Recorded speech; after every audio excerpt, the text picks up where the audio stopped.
Une wonara m iwe na otu ọ na-adị ịma na ihe wepụkwana m ịbụ a president bụ na me declare behomom to become a president of Africa, not only even Igbo land or Biafra land, because I don't believe in Nigeria concussion country, Nigeria business country. I don't believe in that. So I don't refer myself like a Nigerian. I don't refer myself like I am a supporting of Nigeria. So Wanine Manamu against of the punity that going on in Nigeria.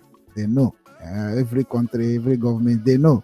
My documents and my stories is there. So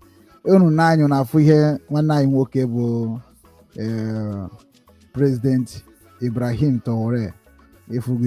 So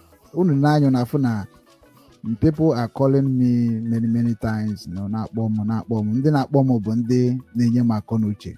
Kwande gabo bomb. If I had a juma, but if I get lead them to my mission.